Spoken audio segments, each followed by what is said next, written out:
नमस्कार, स्वागत, अभिनंदन। आज के इस क्लास में बात पुनः 12th क्लास के ज्योग्राफी अर्थात भूगोल की। 12th क्लास का भूगोल का पहला किताब मानव भूगोल के मूलभूत सिद्धांत आप पढ़ रहे हैं और इस किताब के तहत मैं आपको दूसरा एक्सरसाइज जो विश्व जनसंख्या से संबंधित है उसे मैं बता रहा हूं। आज विश्व जनसंख्या से संबंधित अध्याय का यह चौथा वीडियो आपके समक्ष में रख रहा हूं और इस चौथे वीडियो का मुख्य जो बिंदु है उसमें दो दीर्घोत्तरीय प्रश्न समाहित हैं। पहला जो प्रश्न है वो है जननांकी संक्रमण सिद्धांत क्या है, what is demographic transaction theory, और दूसरा जो प्रश्न है वो है माल्थस का जनसंख्या वृद्धि सिद्धांत। इन दो प्रश्नों के प्रत्येक परत को हम खोलेंगे और हर एक चीज को देखेंगे। सबसे पहले प्रश्न की ओर बढ़ते हैं। जननांकीय संक्रमण सिद्धांत होता क्या है? प्रश्न आएगा जननांकीय संक्रमण सिद्धांत क्या है, इसकी व्याख्या करें। सीधे प्रश्न ऐसे ही रहेगा, what is demographic transaction theory, please explain this. तो इंट्रोडक्शन सबसे पहले आप लिखेंगे कि जननांकीय संक्रमण सिद्धांत क्या है। क्या लिखेंगे? जननांकीय संक्रमण सिद्धांत एक ऐसा सिद्धांत है जिसमें जन्म दर और मृत्यु दर इन दोनों के प्रभाव के परिणाम स्वरूप जनसंख्या वृद्धि क्या होती है इसको देखा जाता है। जननांकीय संक्रमण सिद्धांत में यह भी देखा जाता है कि किस प्रकार एक समाज या एक क्षेत्र के लोग ग्रामीण, खेतीहर, अशिक्षित और गरीब थे और किस प्रकार अपने वृद्धि विकास करके वो ग्रामीण नगरीय हो गया, खेतीहर औद्योगिक हो गया, अशिक्षित शिक्षित हो गया और गरीब अमीर हो गया। इस प्रोग्रेस में, इस आगे बढ़ने के क्रम में जन्म दर और मृत्यु दर पर क्या प्रभाव पड़ा, इन चीजों को जननांकीय संक्रमण सिद्धांत के अंतर्गत देखा जाता है। तो एक लंबे समय अंतराल को इसमें रखा जाता है और इसको स्टेज वाइज बांट के, इसको फेज वाइज बांट के या टाइम वाइज बांट के देखा जाता है कि जन्म दर कब ज्यादा था, मृत्यु दर कब ज्यादा था, जन्म दर और मृत्यु दर पर क्या प्रभाव पड़ रहा है, फलस्वरूप जनसंख्या वृद्धि या जनसंख्या कमी हो रही है या नहीं हो रही है। ठीक है, देखिए जननांकीय संक्रमण सिद्धांत में मूलतः ये आपको फिगर दे देना है इंट्रोडक्शन के बाद, सामान्य जानकारी या सामान्य परिचय के बाद। इसमें देखा यह जाता है कि जब व्यक्ति या कोई समाज या कोई क्षेत्र का पूरा समुदाय या समूह ग्रामीण होता है, खेतीहर होता है, खेती बाड़ी करता है, गांव में रहता है, उस समय वो ज्यादातर अशिक्षित होता है और गरीब होता है, तो उनमें उच्च जन्म दर देखने को मिलता है। यानी कि उनका प्रोडक्टिविटी जो है वो ज्यादा रहता है, वो बच्चा बहुत ज्यादा पैदा करते हैं, जन्म दर उनका बहुत ज्यादा उच्च होता है, बहुत ज्यादा बच्चे पैदा करते हैं, साथ ही उच्च मृत्यु दर भी होता है। यानी मृत्यु का भी जो ग्राफ है वो बहुत ही हाई होता है। मतलब जितना लोग मर रहा है उतने ही, जितना जल्दी से लोग मर रहा है उतने ही जल्दी से लोग बच्चे पैदा कर रहे हैं। इन सब का आपस में संबंध है। एक ग्रामीण चाहता है कि हमारे घर में ज्यादा जनसंख्या हो, ज्यादा संख्या हो, ताकि हम खेती बाड़ी हमें करना आसान हो जाए। खास करके वो अशिक्षित हैं और चूंकि जनसंख्या ज्यादा है इसलिए गरीबी रहना लाजमी है या गरीब उनका रहना लाजमी है। अब ये सारे कंडीशंस जो हैं ये मजबूर करते हैं कि जन्म दर को उच्च किया जाए, यानी कि जनसंख्या को बढ़ाया जाए। अगर आप अशिक्षित हैं, बहुत अच्छा रोजगार नहीं है, सिर्फ खेती बाड़ी ही है और आप गांव में रहते हैं, तो आप चाहेंगे कि हमारा जनसंख्या बढ़े ताकि हम ज्यादा से ज्यादा कमा के लाएं।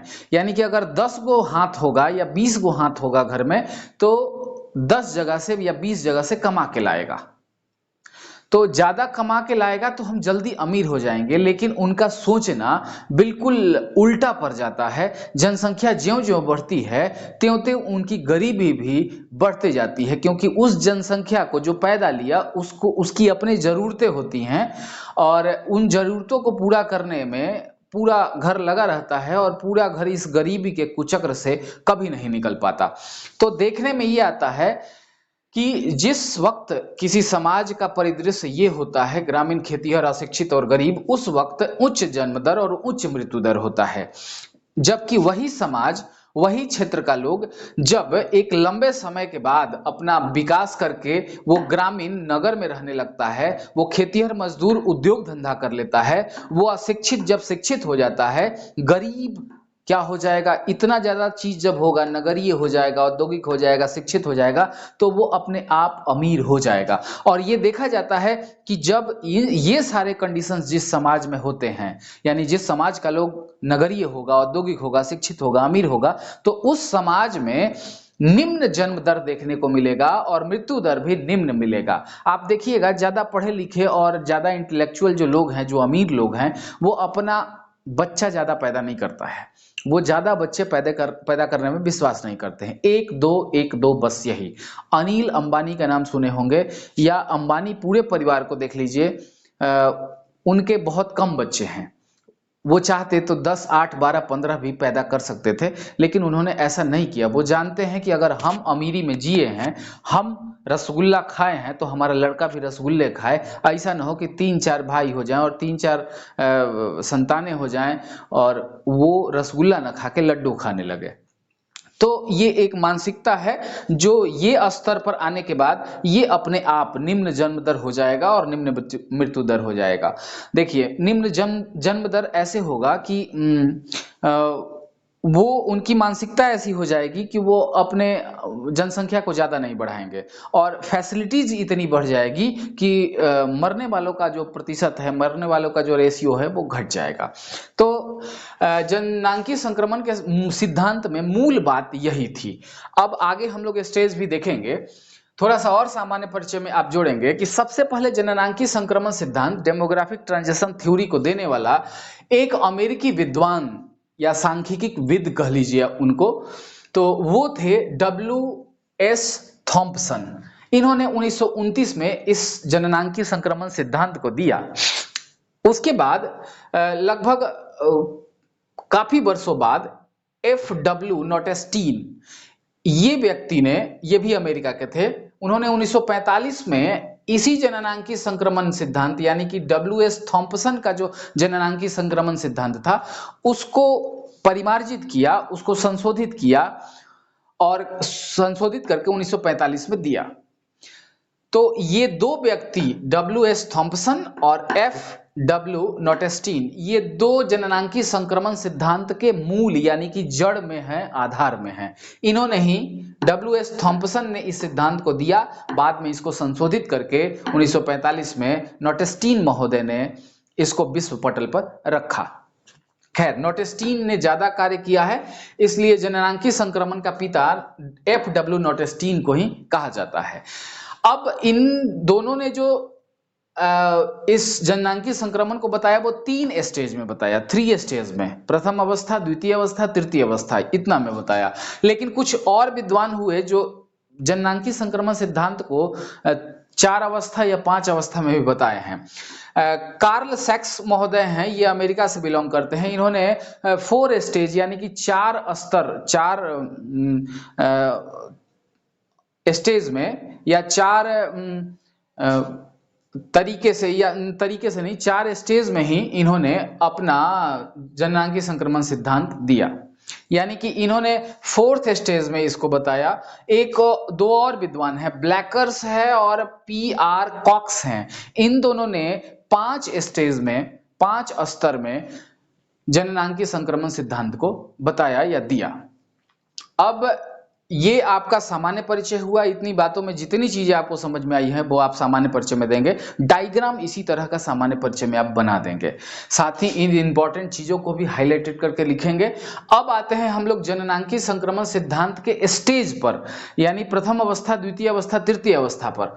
तो 3 अवस्थाओं को हम देखेंगे। चूंकि एनसीईआरटी की किताब में 3 ही अवस्था है, इसको आप ये कर लीजिए, इन शॉर्ट ले लीजिए, तब तक हम आगे देखते हैं। नोटेस्टीन या थॉम्पसन महोदय का जो डेमोग्राफिक ट्रांजैक्शन थ्योरी, जननांकीय संक्रमण सिद्धांत है, 3 स्टेजों में 3 हिस्सों में, वो समझना बेहद आसान है, बहुत बड़ा तोप चीज नहीं है, इसलिए आराम से इसको समझिए। पहली जो अवस्था है, फर्स्ट स्टेज जो है, इसमें आपको 200 साल बैक जाना है। आज के समय से 200 साल, या यूं कहें कि आप आज के समय से नहीं, 1945 से 200 साल पीछे जाइए, जब नोटेस्टीन महोदय ने अपना जनसंख्या संक्रमण सिद्धांत पुनः शोधित करके पेश किया था। उसके 200 साल पहले जाइए, तो 1945 से 200 साल पहले जाइएगा तो आपको पता चलेगा कि पूरे विश्व में, या इमेजिंग आप कर सकते हैं कि पूरे विश्व में जगह जगह पे गरीबी थी, अशिक्षा थी। ये दोनों चीजें कॉमन, गरीबी थी, अशिक्षा थी। जीविका का मुख्य साधन क्या था? खेती बाड़ी था। तो रोजगार का और कोई साधन नहीं था, अशिक्षा थी, बेरोजगारी भी थी, जो भी करना था वो खेती में करना था, जीविकोपार्जन का मुख्य साधन वही था। आधुनिक कोई भी संसाधन ऐसे नहीं, आधुनिक कोई भी टेक्नोलॉजी नहीं था। तो इन सभी कारणों से लोगों का 2 ही काम था, एक काम करो पेट भरो, और दूसरा काम बच्चे पैदा करो। अच्छा, साथ ही प्राकृतिक विपदाएं बहुत थी, अनेकों तरह की संक्रामक बीमारियां थी, हैजा, कॉलरा, टाइफाइड और तमाम तरह की चीजें, वो प्राकृतिक का दिया हुआ या मानव निर्मित, जो भी कह लीजिए आप इसको। और साथ ही प्राकृतिक ने बहुत सारी दुश्वारियां ऐसी दे रखी थी, बाढ़ आता था, सुनामी था, भूकंप था, भूस्खलन था, या बिजली गिरना था जिसको तड़ित झंझा कहते हैं। तो इस तरह की बहुत सारी प्राकृतिक विपदाएं मानवों के सामने थी, और कुछ संक्रामक बीमारियां मानव के सामने थी, जिसके कारण उनके बीच के लोग बड़ी तेजी से मृत्यु को प्राप्त करते जाते थे, यानी कि मरते जाते थे। तो 1945 से 200 साल पहले लोगों का जो जीवन था, उसमें ज्यादातर लोग अपनी जीवन प्रत्याशा बहुत ही कम थी। जीवन प्रत्याशा का मतलब, लोग को जीना है अगर 55 साल या 60 साल, तो वो 35, 30, 20, 25 कभी भी लुढ़क पड़ते थे, कभी भी चल बसते थे। बहुत सारी ऐसी चीजें थी। तो ये श्योर नहीं था कि ये बंदा अभी जन्म लिया है तो वो ये पूरा जीवन अपना देखेगा, बीच में भी चला जाएगा, कभी भी चला जाएगा। चूंकि मेडिकल जैसा कोई सुविधा नहीं था, इस कारण प्रथम अवस्था में जो लोग हैं, लगभग 200 साल पहले, 1945 से 200 साल पहले के लोग, इन लोगों के पास क्या क्या है? अशिक्षा है, बेरोजगारी है, गरीबी है, कुपोषण है, प्राकृतिक विपदाएं हैं, संक्रामक बीमारियां हैं। इन सब के कारण इनका जो मृत्यु दर है बहुत हाई है, यानी मरने की जो तीव्रता है, मरने का जो दर है वो बहुत ही तीव्र है, यानी जीवन प्रत्याशा बहुत ही कम है। तो ये क्या चाहेंगे? ये चाहेंगे कि ज्यादा हम बच्चे पैदा करें, ज्यादा हम प्रजनन करें, ताकि 20 अगर पैदा हो तो अगर 15 लुढ़क भी जाए फिर भी 5 बचे। तो इनके अपना अस्तित्व बचाने के लिए, अपनी संख्या बढ़ाने के लिए, यहां इस प्रथम अवस्था के लोग ज्यादातर बच्चे पैदा करेंगे। साथ ही उनको काम करने के लिए हैंड्स भी चाहिए, तो वो अब खेती बाड़ी है कि समांग का चीज है, यानी कि लोगों का चीज है, समूह में ज्यादा संख्या में लोग उसमें काम चाहिए, ज्यादा संख्या खोजता है खेती बाड़ी में। तो इसी कारण प्रथम अवस्था के लोगों का जो जन्म दर है, या प्रथम अवस्था में जो जन्म दर था विश्व का, वो बहुत ही ऊंचा था, बहुत ही हाई था, यानी जन्म दर बहुत तेज था, जन्म दर बहुत ज्यादा था। साथ ही उच्च मृत्यु दर भी था, यानी कि मरने का भी दर जो था वो बहुत ही ऊंचा था। तो अगर जन्म दर बहुत ज्यादा है, मृत्यु दर भी बहुत ज्यादा है, तो क्या होगा कि निम्न वृद्धि होगी, यानी जनसंख्या बहुत ज्यादा नहीं बढ़ेगा, वृद्धि जो है वो निम्न बनी रहेगी। इसको आप लगभग समझ चुके होंगे, अगर नहीं समझे हैं तो फिर कमेंट्स कीजिएगा, मैं बताऊंगा फिर से। तो प्रथम अवस्था में ये सारे चीज को आपको लिखना है। अब हमने इसको शॉर्ट में लिख दिया है, आप पूरी तरह से व्याख्या करेंगे जो हमने बताया। अब द्वितीय अवस्था पर आते हैं, सेकेंड स्टेज पर आते हैं। द्वितीय अवस्था जो है जननांगीय संक्रमण सिद्धांत का, इस अवस्था में प्रथम अवस्था की अपेक्षा कुछ सुधार हुआ है। चूंकि एक लंबे वक्त का ये तीनों अवस्था है, अगर ये 1945 से 200 साल पहले का है तो ये लगभग 100 या 75 या 50 साल पहले का है। अब इस अवस्था में सेकेंड स्टेज जिसको कहते हैं जननांगीय संक्रमण का, इस अवस्था में लोगों की स्थितियां धीरे धीरे सुधरी हैं, यानी मानव का धीरे धीरे विकास हुआ है। अब उन विकास में सबसे ज्यादा जो अच्छा विकास हुआ है वो है मेडिकल सुविधा, यानी कि चिकित्सा की व्यवस्था हो गई है। लोग स्वच्छता के महत्व को समझने लगे हैं, यानी कि लोग स्वच्छ रहने लगे हैं, चिकित्सा की धीरे धीरे सुविधाएं होने लगी हैं और लोग जागरूक हुए हैं। इस सब कारणों से, यानी चिकित्सा व्यवस्था बढ़ने से और इनको स्वच्छ रहने से, इन सब कारणों से संक्रामक जो बीमारियां थी, प्लेग, हैजा, कॉलरा, टाइफाइड, इस तरह की जो बीमारियां थी वो धीरे धीरे कम पड़ती चली गई। तो अगर संक्रामक बीमारियां कम पड़ते चली गई, साथ ही प्राकृतिक का जो प्रकोप था उससे बचने का भी विभिन्न तरकीब लोगों ने जाना या धीरे धीरे जान रहे थे। तो अब प्राकृतिक का जो प्रकोप है, भूकंप है या सुनामी है, इन सारी चीजों से भी बचने का उपाय ये लोग जान चुके हैं, द्वितीय अवस्था के लोग। तो क्या हुआ कि इनका मृत्यु दर जो है, डेथ रेट जो है वो घट गया। चिकित्सा सुविधा वगैरह मिलेगा तो डेथ रेट घटेगा ना, तो डेथ रेट इनका घट गया। लेकिन जन्म दर वैसे ही बना हुआ है, यानी प्रजनन करने का जो तरीका था उनका, जन्म दर वैसे ही उनका बना हुआ है। अब इस द्वितीय स्टेज में क्या होगा कि जब मृत्यु दर घटेगा, जन्म दर बढ़ेगा, तो जनसंख्या तीव्र गति से वृद्धि करेगी और यही स्टेज जो है जनसंख्या विस्फोट का है, यानी जनसंख्या का विस्फोट इसी स्टेज में, द्वितीय अवस्था में हो जाएगा। अब जरा आप सोचिए कि 100 को जन्म लिया, अगर 75 को, अगर 25 को मर गया, मृत्यु दर 25 घट गया है ना, मृत्यु दर अगर घट गया 25 को हो गया तो बचा कितना भाई, 75 बचेगा ना। तो ये इस तरह से। अच्छा, एक और चीज है कि माल्थस ने कहा कि जनसंख्या जो है वो बड़ी तेज गति से 2, 4, 4 से 8, 8 से 16, 16 से 32 इस तरह से ज्यामितीय ढंग से बढ़ती है। तो ये जो स्टेज है जिसमें मृत्यु दर घटा है और जन्म दर बढ़ा है, फलस्वरूप तीव्र जनसंख्या वृद्धि हुई है और जनसंख्या का विस्फोट हुआ है। तो ये द्वितीय अवस्था था, इसकी व्याख्या आप इस तरह से करेंगे। तृतीय अवस्था में अब प्रवेश करते हैं। ये बिल्कुल लगभग आधुनिक अवस्था है, जब प्रथम अवस्था के जो ग्रामीण थे वो तृतीय अवस्था में आके शहरी हो गए, प्रथम अवस्था के जो अशिक्षित थे वो तृतीय अवस्था में आके शिक्षित हो गए, प्रथम अवस्था के जो गरीब थे वो तृतीय अवस्था में आके अमीर हो गए।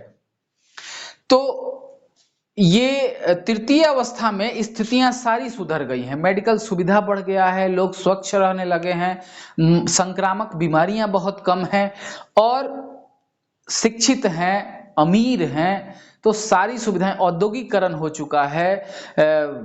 तो इन सब कारणों से या इन सब चीजों से लोगों की मनोदशा जो है वो बदली है, लोगों का सोच बदला है, फलस्वरूप लोग बच्चे पैदा कम कर रहे हैं और बच्चे पैदा कम कर रहे हैं, साथ ही मेडिकल सुविधा वगैरह बढ़ने से मृत्यु दर भी घटा है। तो आप देखेंगे कि थर्ड स्टेज में जन्म दर तो है, वो तीर का निशान हमने नीचे की ओर लगाया है, तो जन्म दर बहुत नीचे हो गया, गिर गया है, लोग बच्चे कम पैदा कर रहे हैं। तृतीय स्टेज में मृत्यु दर जो है वो ऊंचा बना हुआ है, यानी कि वो ऊंचा बना हुआ है, यानी ऐसे कहेंगे नहीं, ये मृत्यु दर भी नीचा है, मृत्यु दर भी कम गया है। तो जन्म ही जब कम ले रहा है, मृत्यु दर तो ठीक है, मेडिकल सुविधा वगैरह हो गया तो कम गया, तो जन्म ही दर जब कम है तो क्या होगा कि जनसंख्या जो है वो स्थिर रहेगी, या जनसंख्या बढ़ेगी भी तो बहुत मंद गति से बढ़ेगी, धीरे धीरे बढ़ेगी। तो ये तृतीय स्टेज में आप देख रहे हैं जन्म दर ये घट गया है, मृत्यु दर जो है ये भी घटा हुआ है और इस दोनों के फलस्वरूप जनसंख्या जो है वो स्थिर है या मंद गति से धीरे धीरे बढ़ रही है। और जनसंख्या जो है वो नगरीय हो गई है, साथ ही शिक्षित हो गई है, विकसित हो गई है। तो ये तीनों अवस्थाएं थी। इन तीनों अवस्था की व्याख्या आप इस तरह से करेंगे। अगर कोई दिक्कत होगा तो आप कमेंट्स करके फिर पूछेंगे। अब हम देखते हैं आगे जो माल्थस का जो जनसंख्या का वृद्धि का जो सिद्धांत है उसको देखेंगे। देखिए, जननांकीय संक्रमण सिद्धांत को आप अपने पर ही लागू करके देखिए ना। आप अगर आज आपका पूरा परिवार या आपके 100 साल पहले या 20 साल या 25 साल या 50 साल पहले जब आपका परिवार गरीब था, अशिक्षित था या खेती बाड़ी करता था, बुरी स्थिति थी परिवार की, तो आपके यहाँ जनसंख्या ज्यादा होगा। पता कीजिएगा कि बाबा मामा के कितने भाई थे और फिर उनके कितने भाई हुए। तो आज जैसे ही घर की स्थिति सुधरेगी, यानी घर गरीबी के कुचक्र से बाहर निकलेगा, खेती बाड़ी छोड़कर उद्योग धंधा और विभिन्न तरह के व्यवसाय या नौकरी चाकरी करना स्टार्ट करेगा, घर का जब विकास होगा, शिक्षा बढ़ेगी, तो देखिएगा कि अब पहले बाबा या उनके बाबा जो थे वो 4, 6, 8 बच्चे या 12 बच्चे पैदा किए थे, लेकिन अब उनका पोता या पर पोता जो है वो 2 बच्चों से ज्यादा पैदा नहीं कर रहा है।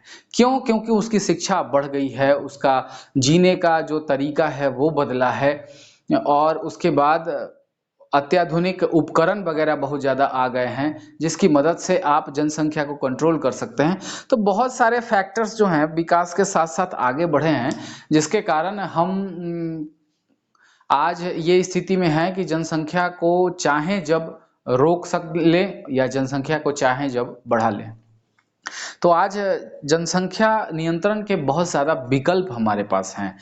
अब ये बताने की जरूरत नहीं है कि जनसंख्या को कम करने का या रोकने का क्या क्या उपाय है, ये आप 10th क्लास में पढ़े होंगे या 9th में भी पढ़े होंगे, इकोनॉमिक्स में पढ़े होंगे। अब हम लोग बात करते हैं दूसरा जो महत्वपूर्ण क्वेश्चन है, थॉमस रॉबर्ट माल्थस का जनसंख्या वृद्धि का सिद्धांत। थॉमस रॉबर्ट माल्थस, या यूं कहे कि माल्थस ये जो व्यक्ति हैं ये ब्रिटेन के रहने वाले थे, और उन्होंने एक अपना थ्योरी या निबंध कहिए, जो भी एस्से वगैरह टाइप का, इन्होंने 1798 में एक विश्व पटल पर अपना एक निबंध रखा, अपना एक एस्से रखा, एक थॉट अपना रखा, और उसमें उन्होंने कहा कि जिस हिसाब से जनसंख्या विश्व की बढ़ रही है, उस हिसाब से वो दिन दूर नहीं जब आदमी भूखों मरेगा, यानी गरीबी बहुत ज्यादा बढ़ जाएगी, बेरोजगारी बहुत ज्यादा बढ़ जाएगी, महामारी बहुत ज्यादा बढ़ जाएगी, प्राकृतिक प्रकोप ज्यादा बढ़ जाएंगे, और मनुष्य जो जाति है वो विनाश के कगार पर खड़ी हो जाएगी। यानी वो उनका कहना है कि हम अपनी कब्र, यानी कि मानव समाज अपना कब्र खुद ही खोद रहा है। कैसे? जनसंख्या को सिर्फ बढ़ा के। वो कहते हैं कि जनसंख्या जिस हिसाब से बढ़ रही है उस हिसाब से खाने का सामग्री या संसाधन नहीं बढ़ रहा है। ये महोदय कहते हैं कि जनसंख्या जो है मानव का, वो ज्यामितीय अंक गणितीय अनुपात में, ज्यामितीय अनुपात में जनसंख्या बढ़ रहा है, यानी जियोमेट्रिक प्रोग्रेस है पॉपुलेशन ग्रोथ का। ज्यामितीय अनुपात में जनसंख्या बढ़ रही है। कैसे? वो 1 से 2 हुए, 2 से 4 होंगे, 4 से 8 होंगे, 8 से 16, 16 से 32 और 32 से 64।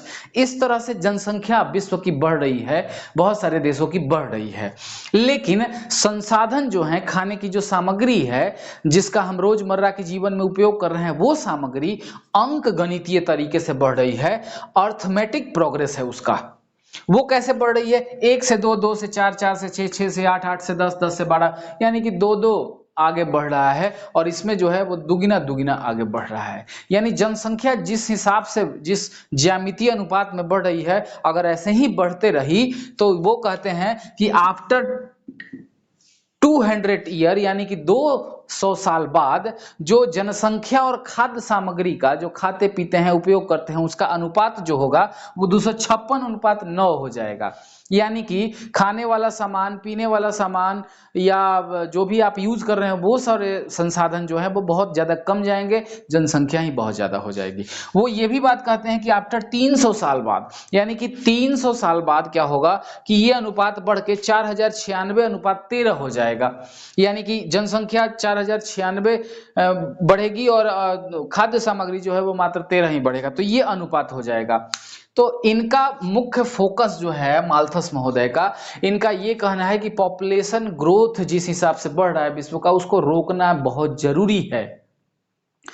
और वो तो ये कहते हैं कि ये पृथ्वी नुमा जो मेज है उस पर वही व्यक्ति बैठ सकता है जिसको आने की अनुमति हम देते हैं। अगर बिना अनुमति के ही लोगों को बुलाया जाए, आते रहे लोग, तो वो दिन दूर नहीं जब मेज टूट जाएगा या स्थितियां पृथ्वी की खराब हो जाएंगी और विभिन्न तरह के महामारी और प्राकृतिक प्रकोप आ जाएंगे। सीधा उनका कहना यही है कि भाई जनसंख्या को कंट्रोल करो। अब कंट्रोल करने का तरीका बहुत सारा है और आधुनिक बहुत सारे तरीके आ गए हैं जिससे आप जनसंख्या कंट्रोल कर सकते हैं। और आधुनिक सोच विचार भी अलग अलग टाइप के हैं जो जनसंख्या को कंट्रोल किया जा सकता है। जैसे बहुत सारे ऐसे दंपति हैं जो चाहते हैं कि हम बच्चे नहीं पैदा करें, तो मत पैदा कीजिए, फिर भी बच्चा आपके पास हो जाएगा। कहाँ से हो जाएगा? अनाथालय में बहुत सारे ऐसे बच्चे पड़े हुए हैं, उनको आप ले आइए ना, उनको पालिए। वो बेचारे अनाथ है, किसी तरह से छूटे बिखरे पड़े हैं, तो उनको ले आके आप पाल सकते हैं। तो बहुत सारे ऐसे उपाय हैं। आप कॉन्डम का यूज कीजिए, आप कॉपर टी का यूज कीजिए, या आप और भी बहुत सारे साधन है, माला डी गोलियां हैं, बहुत सारे ऐसे गर्भ निरोधक गोलियां आ गई हैं कि आप जनसंख्या को कम कर सकते हैं इस आधुनिक तरीके से। इस बायोलॉजिकल जो चीजें हैं, इन चीजों से आप जनसंख्या को कंट्रोल कर सकते हैं। तो बहुत सारी ऐसी चीजें हैं जिससे आप जनसंख्या को, तो माल्थस महोदय का सिद्धांत बस इसी पर आधारित था, यही मेन चीजें उनके सिद्धांत से थी। बस इतना ही है माल्थस का जनसंख्या सिद्धांत। इसमें आपको ध्यान में रखना है बस ये कब उन्होंने ये जो थीसिस दी थी या उन्होंने जो एस्से दिया था वो प्रिंसिपल ऑफ पॉपुलेशन करके आया था विश्व पटल पर। एक नंबर का क्वेश्चन आप याद रखिएगा, देखिए हम ध्यान से उतर गया मेरे। एड्स का पूरा नाम आपके पुस्तक में है, एनसीईआरटी किताब में, एक्वायर्ड इम्यून डिफिशियंसी सिंड्रोम। ये आप ध्यान रखिएगा, हो सकता है 1 नंबर का सवाल पूछ दे। तो आज का वीडियो यही समाप्त मैं करता हूं और अगले वीडियो में सिर्फ इस अध्याय का 1 नंबर का क्वेश्चन और लघु उत्तरीय, दीर्घ उत्तरीय जो परीक्षा में आया हुआ है वही सब चीज का हम डिस्कशन करेंगे। ज्यादातर हम उसमें बहुविकल्पीय प्रश्न, ऑब्जेक्टिव क्वेश्चन और उसके आंसर का डिस्कशन करते हैं। तो आज के लिए बस इतना ही। हमारे चैनल को लाइक करें, शेयर करें। बहुत बहुत धन्यवाद।